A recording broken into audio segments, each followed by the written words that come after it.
Revelation 18 and verses 15 through 19. The merchants of these things, who became rich from her, will stand at a distance because of the fear of her torment, weeping and mourning, saying, Woe, woe, the great city, she who was clothed in fine linen and purple and scarlet, and adorned with gold, precious stones, and pearls, for in 1 hour such great wealth has been laid waste.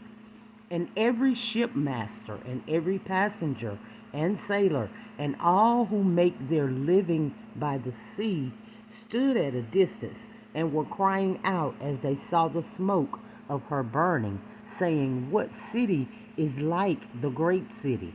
And they threw dust on their heads, and were crying out, weeping and mourning, saying, Woe, woe, the great city, in which all who had ships at sea became rich from her prosperity, for in 1 hour she has been laid waste.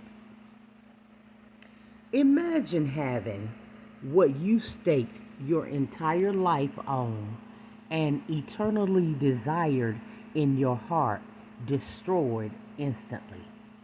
The merchants are lamenting and in shock over their ruinous fall. They were witnessing the unraveling of life as they currently knew it, having no thought of the fact that Babylon's economic empire had been built on their cruel use of others.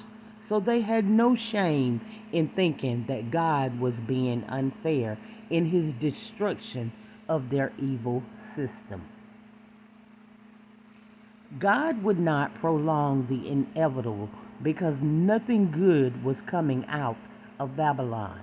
In a single day, God would declare that death, famine, and fire would consume this evil system. Babylon had made it easy for deception to occur by offering to the people the things/wealth of the world that God would have given freely without sin.